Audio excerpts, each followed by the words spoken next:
بسم اللہ الرحمن الرحیم۔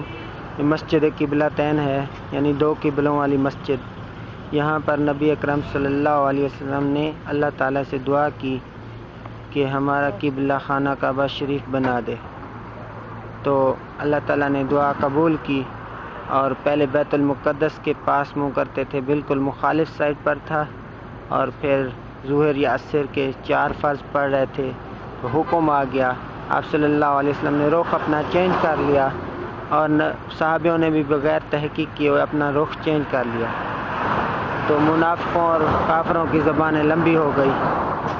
تو اللہ تعالیٰ فرماتے ہیں کہ مشرق بھی میری ہے، مغرب بھی میری ہے، میں دیکھنا چاہتا ہوں کون میرے نبی کے اطاعت کرتا ہے۔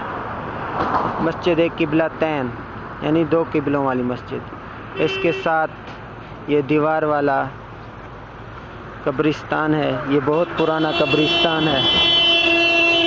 یہ بنو سلمہ، یہاں پر بنو سلمہ کا قبیلہ رہتا تھا، اور یہ بہت پرانا قبرستان ہے۔ یہ وہ قبرستان ہے جہاں پر جبریل امین نے آپ صلی اللہ علیہ وسلم نے قبروں کا حال دریافت کرنا چاہا، اور جبریل امین نے ایک پر مارا تو ایک آدمی نکلا، بہت خوش تھا، جس نے اپنی قبر کا حال سنایا، اور دوسرا پر مارا تو دوسرا آدمی نکلا، منحوس چہرے والا، بگڑے ہوئے چہرے والا، بڑا پریشان تھا، اس نے اپنی قبر کا حال سنایا۔